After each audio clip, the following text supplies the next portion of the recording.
Welcome to the Pixelberry Choices podcast, and today we're going to be talking about the finale of Book 1 of Cursed Heart, Chapter 16.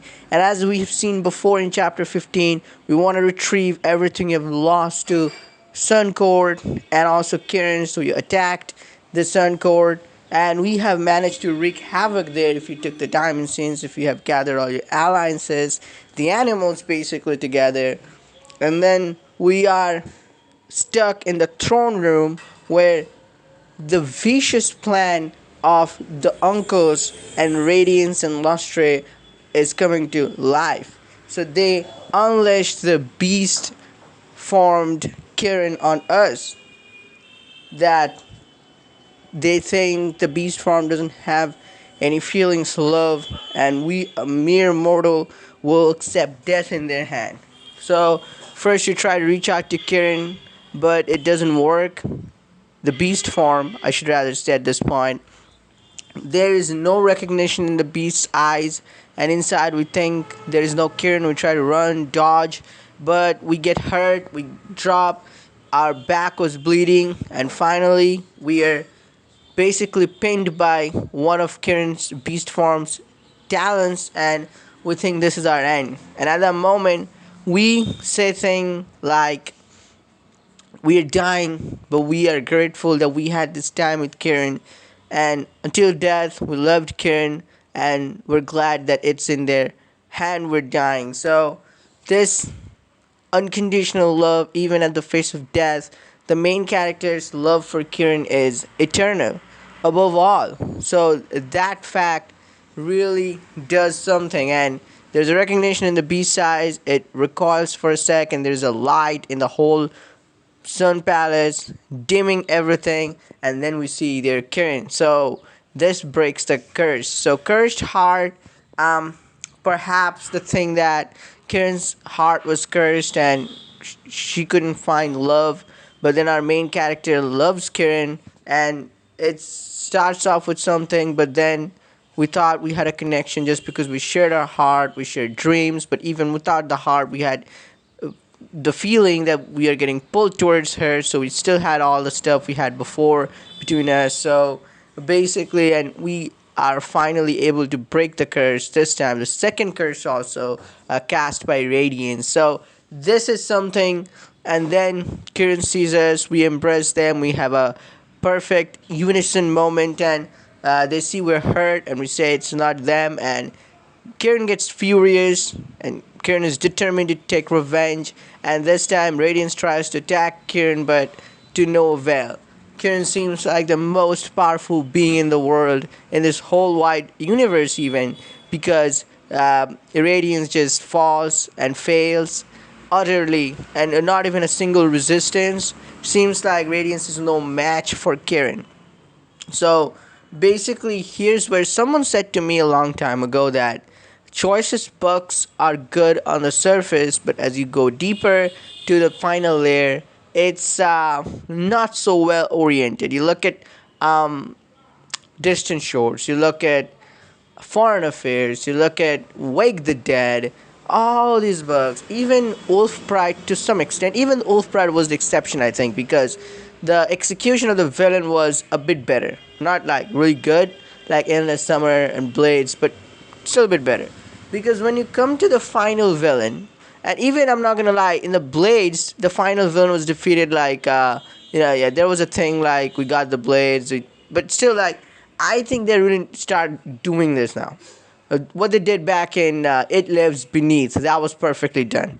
What they did in Endless Summer, that when we meet up with the final villain, it actually should take some time to, assess them, because Kirin, it seems like after what happens that basically Radiance falls down, and then we basically gather the crown and give it to Kirin. There was some objection from the uncles and Lustre, but she doesn't care for anything. She casts spells. Radiance can't even speak because of the spell, and after a while we can pick a Diamond Scene. We slap Radiance for all the things they did to us and Kirin. We take our revenge, and I personally chose to be sympathetic with them too, like if they want to correct themselves in the future, and then we tie them together. So basically all this happens in a frenzy, like all of a sudden, like Suncord was the most powerful being. The glow around radiance, glowing with unnatural energy, because of the crown, power of all Fae,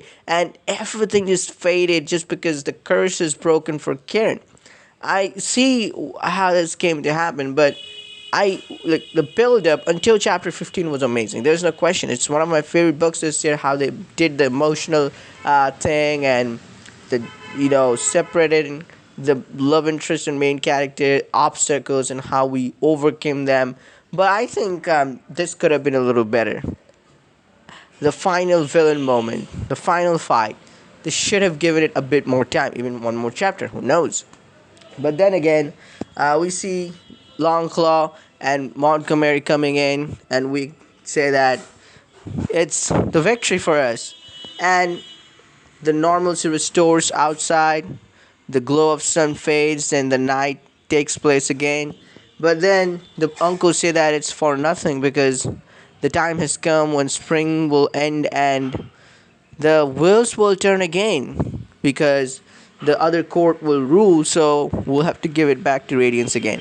But then Kieran smirks and says that, yeah, but there's a loophole that we'll give it to the lawful heir. And then, surprise, surprise, this twist, this bombshell of a turn, I would say was even more intense and more anticipatory than the fight that we had in this book, the last fight.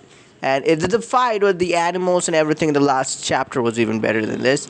But Kieran says that Longclaw is Princess Gleam. Remember from the stories we read in the Diamond Scenes, Princess Gleam was Radiance's elder sister. The uncles, with a conspiracy, they removed her from their path because Gleam was too soft to take revenge in the Night Court.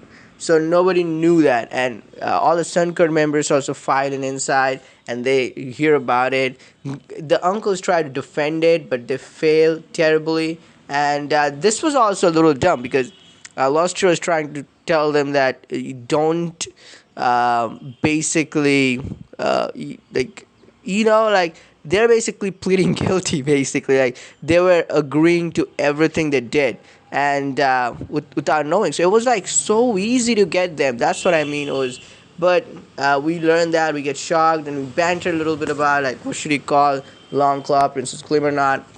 And another thing happened is that Kieran says that she can restore Longclaw's old form, but Longclaw says no, this is the form she would like to keep. And then we go back to Mooncourt back again after sending them to dungeon for centuries to just rot there in that place without any power. And something maniac-y happened here, wacko, that, well, they were being dragged toward that their eternal fate for a while now, or whatever eternal means for them when they're immortal like that. So, not Radiance, Lostria was like having a psychotic breakdown. She was laughing super hard and saying that this time she has company to actually rot there. And both the uncles of them and Radiance, they were super angry. So this was some absolutely breakdown moment between them.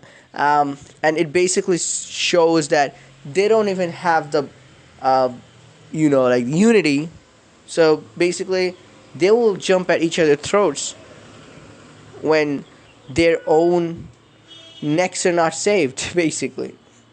So then we go back to the moon court, and on the way we part with all the animals, the ravens, King of Birdleaf, and those cats that didn't like us. They even started liking us. That was something. And then we go again. Kieran with her magic restores the Moon Palace. Longclaw says she could have restored it a little bit older, but Kieran says that it's just like that. And main character says they like it the way it is because this is the form they saw it first when they came to the Moon Palace. And I also see why Choices did that, otherwise they would have to think of some new artwork. And again, Longclaw's new form they would have to think of again. So just leave it as it is, Then also we go inside. We have a party there. And we joke with Longclaw like what we should call him, like I said before, but also Longclaw isn't gonna serve here anymore. So just we're having fun, and then Kieran steals us for a sec, and then we can spend in this dimension one final steamy night with Kieran, and with shared passion and just intimacy. And also at the end we'll see that in the when we sleep after this intimate moment, we see after waking up Kieran's not beside us, and we were afraid that this was a dream. But Kieran was sitting by the window looking outside, saying all this while Kieran thought when the curse will be over, if it really was going to be over one day, that Kieran didn't think was possible, I believe. But she thought that she will rest for the whole night. But now when the curse is over, she just doesn't want to let this go. The sky, the moon, she wants to just fly and reach the stars. And we say you should go, but this time Kieran says she will take us with her.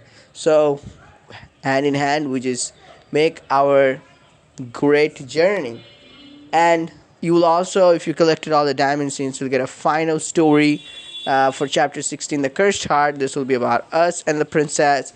That will be really interesting. And then we will see the book 2 teaser. We are going to some place to get more novels for Moon Court. Meanwhile, we see boulders and stones are coming down the mountain. And Kieran transforms to semi-beast form and takes us outside, but we see all the carriages are getting destroyed. So what is causing this? At first we thought it's some natural phenomena, but then we see razor sharp cuts, and these razor sharp cuts cannot be made naturally, so someone did it.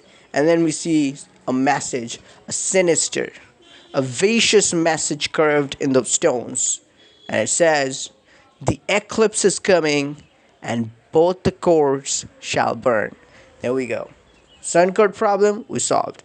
The vicious attackers, traitors are basically punished to rot in hell for a century. They won't pose any threat. Longclaw is at the helm, our friend and our loyal friend, and Suncourt isn't gonna pose us, but now there's a new enemy who is our enemy, and enemy of both the courts. So subjects of Sun Court, they're not gonna pose any problem because they love Princess Gleam, and when they learn the evil plans of Radiance, Lostre, and Dunkos, they even oppose them. So now there's a new enemy. Who is this enemy? We don't know. Next chapter we'll see that. Next book, I'm sorry. So I guess for the next book, our endeavor will contain getting new members for the Moon Court, because it's down to number 3 again. And all this while, I think we will meet new people. That'll be interesting.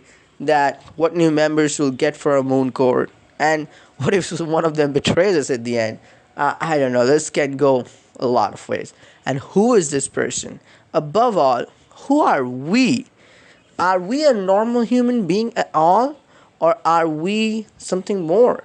Like, is it a possibility that we can also be a fae or something? I don't know. This could go a lot of way come book 2. I cannot wait eagerly. I'm waiting eagerly for book 2 now, and cannot wait even one extra month for this. I just want it ASAP. But I know this is in the works, and good news for all non-VIP players. As you know, sequel will be available at the same time for each and every player, no matter if it is a VIP or non-VIP. So this is going to be interesting. Cursed Heart book 2 will be on the lookout for that. But for now, it was Cursed Heart book 1. I quite enjoyed it. The finale, the fighting part was not really up to my expectations alley, but the other part, the teaser for book 2, everything that happened, the aspect, the emotional part, the reveal, everything was really amazing. Let me know your thoughts and opinions and everything in the comments below. Can't wait to interact. I'll see you in the next video. Till then, peace out.